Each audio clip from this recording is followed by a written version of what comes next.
Ce conte inédit vous a été présenté par les restaurants Marie-Antoinette et les stations radiophoniques CJRP Québec, CJRS Sherbrooke, CJTR Trois-Rivières et CFLP Rimouski.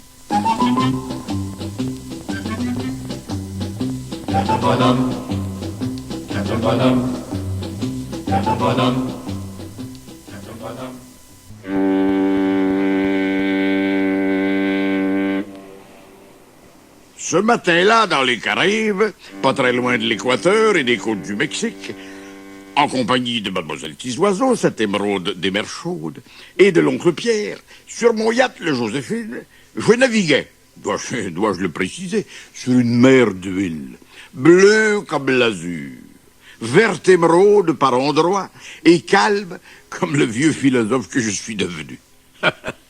Nous filions 12 nœuds, tranquillement. Bien sûr, je peux faire facilement 30 nœuds. Et quand le besoin s'en fait sentir, que je plonge. Et que, à la nage, je pousse mon bateau.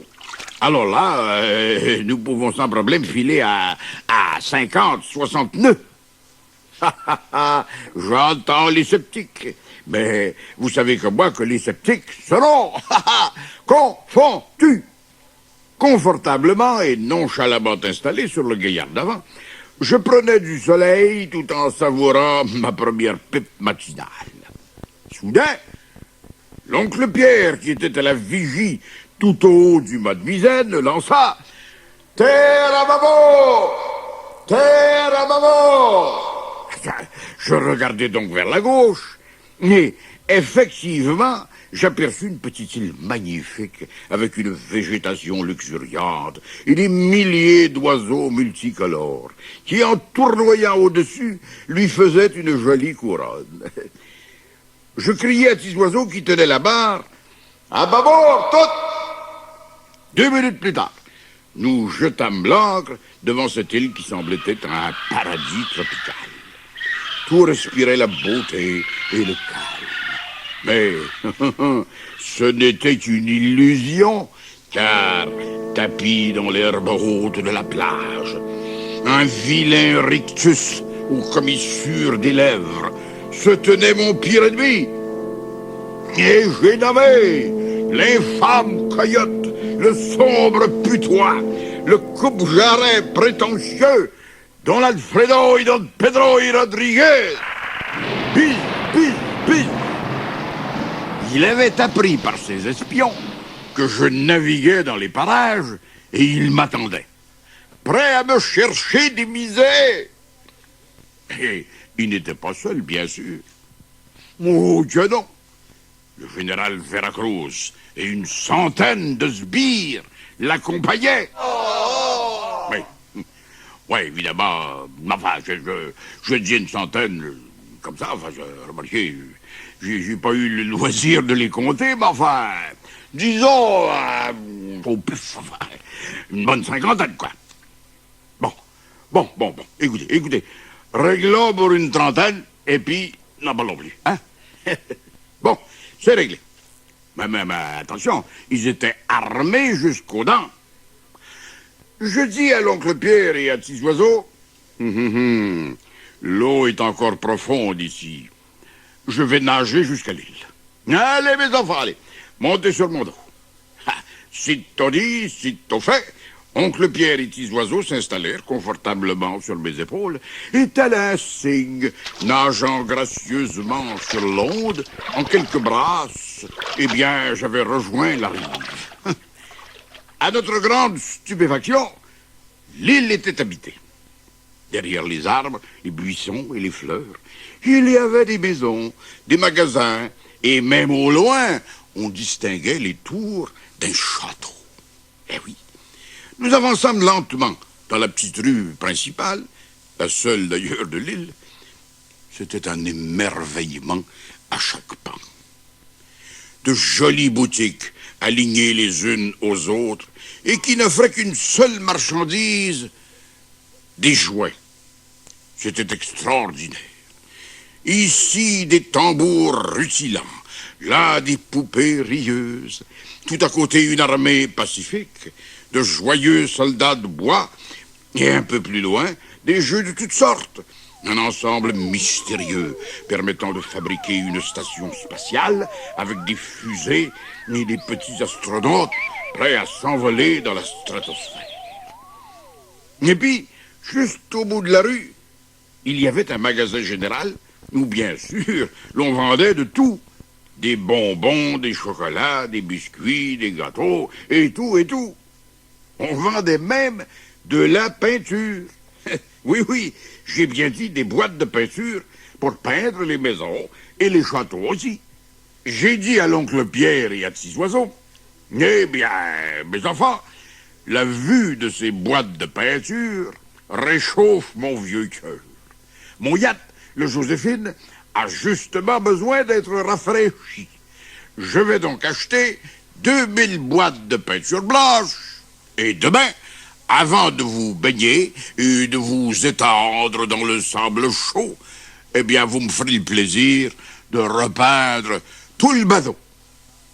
L'oncle Pierre et Petit Oiseau me gratifièrent d'une grimace éloquente. Mais en bons enfants obéissants qu'ils sont, ils me dirent « Oui, commandant, commandant. » Je fis donc l'acquisition de 200 boîtes de peinture blanche et dis à la marchande « Vous me mettez ça de côté, demain matin, nous viendrons les chercher. » Cela dit, nous nous engageâmes dans un petit sentier qui, à travers une jungle tropicale, menait à un hôtel et au château. Nous avancions sans hâte et sans crainte, même si de pas très loin, nous entendions des éléphants barrir, des zèbres hennir, des lions rugir et des hyènes sourire. Petits oiseaux ravis cueillaient des fleurs et l'oncle Pierre, eh bien, il s'évertuait à l'aide de son fameux filet à essayer de capturer des papillons. Nous marchions, sans trop nous en rendre compte, sur le bord d'un ravin profond. Quand je dis profond, il était profond.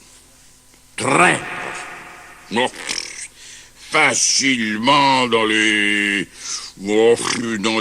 15 285 pieds. Ah oui, ah oui. L'oncle Pierre et Petit Oiseau marchaient devant. Je suivais derrière, comme c'est mon habitude, en bon officier qui se respecte. Mais enfin, ce que je veux dire, c'est au cas où il leur arriverait quelque chose. Bon. Mais soudain, c'est à moi qu'il arriva quelque chose, oui. Je reçus un coup violent sur l'occiput. Paf! J'en vis une 50aine de chandelles et tombai dans le précipice. Je chutais à une allure approximative de 2 fois la vitesse du son. Je n'étais plus qu'à 5000 pieds du sol quand j'aperçus du coin de l'œil une branche qui dépassait du rocher. C'était ma seule planche de salut, si j'ose m'exprimer ainsi. Sinon, c'était l'écrasement total sur les pierres au fond du gouffre. Vais-je réussir à accrocher cette branche au passage? Heureusement, ma bonne étoile était là, ce qui me permit, dans un geste large, de saisir le bout de la branche. Juste le bout, qui malheureusement s'apprêtait à céder sous mon poids.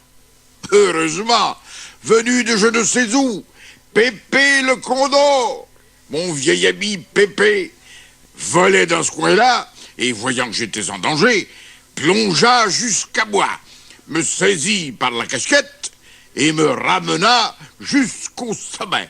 J'étais sauvé. L'oncle Pierre et Petit Oiseau n'en revenaient pas. Ils étaient fous de joie. Moi aussi. Mais qui donc m'avait ainsi lâchement frappé? Je n'allais pas tarder à avoir la réponse. Je dis à Petit Oiseau et à l'oncle Pierre, mes enfants, pour le moment, rendons-nous à l'hôtel. Oui, commandant, commandant. Et pour avoir accès à l'hôtel, il fallait traverser un pont de lianes qui franchissait le ravin. Une longueur d'à peu près Oh, 65 pieds. Ce que nous fîmes. Et, après avoir réservé nos chambres, eh bien, je dis à l'oncle Pierre et à Petit Oiseau, mes enfants, dans un château, il y a toujours un châtelain et une châtelaine. Allons donc leur dire bonjour. Qu'en pensez-vous? Oui, commandant, commandant. Écoutez, je ne voudrais pas ici que l'on croie que Petit Oiseau et l'oncle Pierre sont constamment d'accord avec moi à ce point. Non, tout de même. Mais ce jour-là, il faisait beau et puis tout le monde était de bonne humeur. Tout le monde? Oh non, non, rectifions, pas tout le monde. Don Alfredo, le ténébreux empêcheur de tourner en rond, lui, avait la mine sombre. Entouré de ses belliqueuses sbires, il ruminait de noirs dessins. Quel bon tour pouvait-il bien me jouer? Parce que mon arrivée dans l'île venait contrecarrer ses plans. Car bien sûr, son intention inavouée et inavouable était de s'emparer de l'île et de tous les jouets qu'elle contenait, pour ensuite les vendre avec profit. Cœur méchant qu'il est. Soudain, il bondit de joie, releva d'un coup sec son large sombrero et dit « Amigo, réjouissez-vous, caramba de caramba. Les capitaines Ibolove, sa dernière heure est nous. Nous allons mélanger toutes ces boîtes et des pantores, du vert, du rouge, du bleu, tout ce qui va nous tomber sous la main. L'oncle Pierre et Petit Oiseau, ils vont peindre le bateau, qui va avoir l'air d'un arc-en-ciel. Les capitaines, ils vont en faire une attaque d'apoplexie et fuir cette île inhospitalière. Aussitôt, les bandits passèrent aux actes et, pénétrant à l'insu du propriétaire dans l'entrepôt, ils mélangèrent toutes les boîtes de peinture. Oh, là, là, là, là, là. Énorme catastrophe en perspective. Pendant ce temps-là, nous rendions visite au château. Nous fûmes reçus par la châtelaine en larmes. « Qu'avez-vous, belle dame ?» lui demandai-je sur un ton plein de compassion. « Capitaine, madame, que je suis contente de vous voir, car nous traversons une bien triste période. Oui, il n'y a que vous qui peut-être puisse nous aider. Mon mari, d'ailleurs, le vicomte de la Brasse-Balançoire, s'excuse de ne pas être là pour vous recevoir, mais il a dû se rendre auprès du roi pour lui demander secours. »« De quoi s'agit-il, mon enfant ?» fis-je, inquiet. « Eh bien, voici. » C'est alors que la châtelaine nous raconta que l'île, qui jusqu'ici ne connaissait que le bonheur, était menacée par l'invasion d'une bande de truands sous la conduite d'un dénommé Don Alfredo y Don Pedro y Rodriguez. Ces énergumènes veulent nous voler nos jouets et c'est la seule industrie de l'île. Nous sommes catastrophés, capitaine madame. Une douche d'eau froide me tombant subitement sur la tête ne m'aurait pas surpris plus cruellement. Sur le champ, je fis une colère bleu marin, l'une de mes pires. Puis, me calmant, grâce à mon flegme légendaire, je dis à la vicomtesse, « Madame, du sais, j'y ai employé toute mon astuce et toutes mes forces. Je capturerai ces vipères et vous en débarrasserai pour toujours. » Et, me tournant vers l'oncle Pierre et Petit Oiseau, je leur dis, « Mes enfants, retournons au bateau. Pendant que vous allez le peindre, moi, je vais réfléchir. Comme ça, tout le monde va travailler. » Oui, commandant, commandant. Le lendemain matin, très tôt, oncle Pierre et Petit Oiseau se mirent à l'œuvre. Peindre le Joséphine au complet, cela représentait un assez gros travail, car mon yacht mesure quand même 34 pieds de large par 92 pieds de long. Oh! Eux peignaient et peinaient De mon côté, je réfléchissais. Je cherchais un truc pour vaincre et capturer les bandits. À midi, je me dis, je n'ai encore rien trouvé. Peut-être que si j'allais prendre une petite marche, ça me donnerait des idées. Effectivement, à la nage, je regagnai l'île et repris le petit chemin qui menait au château et à l'hôtel. Je longeai à nouveau le précipice et arrivai au petit pont de liane devant l'hôtel, et c'est à ce moment précis que je fus frappé par la grâce. Malheureusement, pas uniquement par la grâce. Je m'explique. Alors qu'accoudé au parapet du pont, je peaufinais mon idée, je reçus un coup violent sur la nuque. Bang! Je ne dus qu'à ma résistance et à ma vivacité d'esprit légendaire de ne pas tomber à nouveau dans le ravin. Mais non, je me redressai, me retournai et aperçus un ours énorme, un ours blanc, comme on en voit en Alaska. Mais dans les Caraïbes, ils sont très rares. Il y en a cependant, il y en a, puisque j'en avais un devant moi. Mais je sais bien que personne d'entre vous ne va mettre ma parole en doute. Sans perdre une seconde, paf! Je lui appliquai ma mordif maison, suivi illico de ma légendaire savate thaïlandaise. Tada! L'ours qui m'avait foutu une baffe quitta le sol tel un oiseau léger, flotta dans l'azur quelques secondes et alla s'écraser la boîte à clous, ping, contre un gros arbre, 50 pieds plus loin. Je ne l'ai jamais revu. Ayant digéré mon idée et décidé d'en finir, je retournai dans la rue principale où, coïncidence heureuse, je rencontrai Don Alfredo à la tête de ses sbires. Une vingtaine au bas mot. En m'apercevant, il s'arrêta net et me dit « Ha ha ha! Capitaine et bonhomme, mon ennemi bien-aimé! Permettez-moi, avant de vous envoyer au pays de vos ancêtres, de dire quelques mots à mes hommes. Oh, faites fige, Don Alfredo, faites. Après, nous réglerons nos comptes. » Alors, j'assistais bien malgré moi à une scène cocasse à souhait et du plus haut ridicule. Se tournant vers ces hommes, Don Alfredo leur tint ce discours. « Messieurs, vous avez devant vous l'homme qui, depuis 40 ans, trouble mon eau, dérange mes habitudes et m'empêche de dormir. Faites-moi plaisir et servez-lui une raclée dont il va se souvenir. Moi, j'y serai là derrière vous, prêt à intervenir. » Vous n'en croyez pas mes oreilles. Mais sinon, faisant preuve d'une lâcheté sans borne, Don Alfredo confiait à ses hommes la tâche de me rosser. Eh bien, c'est ce qu'on allait voir. Surtout que dans ma tête, j'avais un plan. Fort de leur nombre, les sbires en question se ruèrent sur moi. Je fis mine de leur résister. Bon, paf, un petit coup de poing par-ci, pouf, pouf, pouf, pouf, un petit coup de poing par-là. Bon, même sans le vouloir, j'en envoyais bien 5 ou 6 sur les roses. Mais il en restait une bonne vingtaine. Alors, à ce moment-là, je fis semblant de fuir. Je tournai les talons et me mis à courir.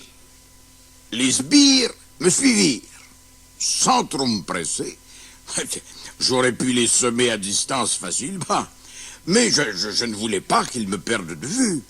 Je me dirigeai vers le petit pont de liane et là, après l'avoir traversé, je les attendis de l'autre côté. Mon plan fonctionna à merveille. Les sbires, pas méfiants, s'engagèrent sur le pont. Mais alors qu'ils étaient tous au milieu, j'arrachai, dans un effort surhumain, les lianes qui retenaient le pont aux pierres de la berge. Et, dans un tumulte indescriptible, poussant des cris de frayeur, les sbires furent précipités dans le ravin, 17 000 pieds plus bas. Je n'en ai vu remonter aucun.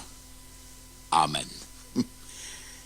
J'étais assez content de moi quand je réalisai que maintenant, je n'avais plus de pont pour retourner de l'autre côté. Qu'à cela ne tienne fige, je vais sauter. J'entends les sceptiques, mais une fois de plus, les sceptiques seront confondus. Je reculai donc d'une trentaine de pieds et... en avant, je me mis à trottiner. Puis à courir, telle une gazelle au bois. Puis, ouvrant toute grande la vapeur, j'arrivai au bord du ravin à environ 300 000 à l'heure. C'est ce qui s'appelle de l'accélération. Non, j'ai pas dit de l'exagération. Et alors, dans un élan majestueux, je m'élevai dans les airs, tel un avion Concorde filant Mach 2, pour me poser comme une fleur de l'autre côté du précipice. J'étais beau à voir. Oui.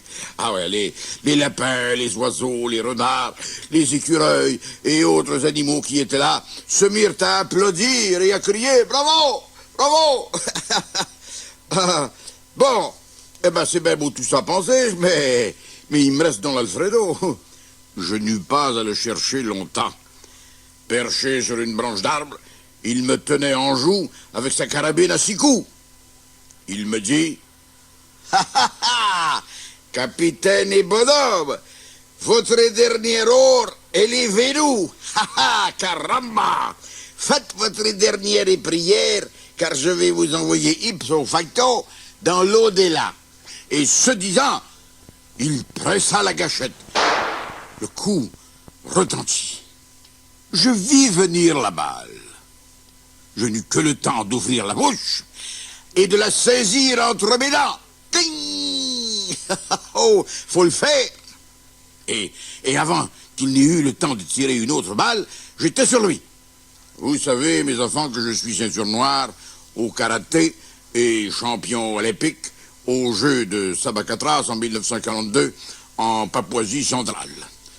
Je lui ai servi d'abord un solide Tsuki Wazuki. Paf! Suivi d'un Sotogedan Barai. Sting! Et pour terminer le tout en beauté, un dévastateur Shomengiri. Bataille! La crapule capitula, s'effondra au sol et, main jointe, se jeta à genoux en pleurnichant et criant « Pitié, pardon, capitaine et bonhomme, pardon! Yéyour, que yé ne les ferai plus yaba! » Ne jurez pas pour rien, mon ami Fiche, puisque de toute façon, vous ne pourrez plus jamais troubler la paix des braves gens de cette île. Je vous envoie en prison pour 100 ans et un jour. Le soir même, je remettais l'infâme coyote entre les mains de la police locale. J'allais faire mes adieux à la châtelaine du château, ainsi qu'à tous les amis habitants de l'île, et je regagnais mon bateau. L'aventure était terminée. Du moins, je le pensais. Pourtant, il me restait à subir une dernière petite misère. En effet, au moment de lever l'ancre, le lendemain matin, en mettant le pied sur le pont, je découvris que l'oncle Pierre et Six Oiseaux avaient bel et bien repeint mon bateau, mais de toutes les couleurs imaginables. La proue était jaune, la poupe était bleue, le grand mât était rouge et le perroquet était noir. Oh, désastre, honte, suprême humiliation. La coque était d'un mélange orangé, saumon et violacé. Oh là là, j'en ai bien failli avaler ma pipe de travers. L'oncle Pierre et Six Oiseaux s'excusaient à qui mieux. Nous, on a fait ce que vous nous avez demandé, capitaine. On a peinturé le bateau avec les couleurs qu'on a trouvées dans les boîtes. 1000 millions de tempêtes des tropiques, mes enfants. Je leur ai fait une colère. Oh, carabinée. Là aussi, avec tout un mélange de couleurs. Une colère qui a dû très certainement être entendue de la mer des Antilles au sud à la terre de Baffin tout au nord. Ah, ça a été le dernier tour que Don Alfredo m'a joué. Et puis, vous me connaissez, j'ai pardonné. À tout le monde. Parce que je suis comme ça. La rancœur, la haine, je connais pas. C'est pas beau. L'amitié, l'affection, l'amour. Il n'y a que ça de vrai dans la vie. Souvenez-vous-en. Salut les enfants!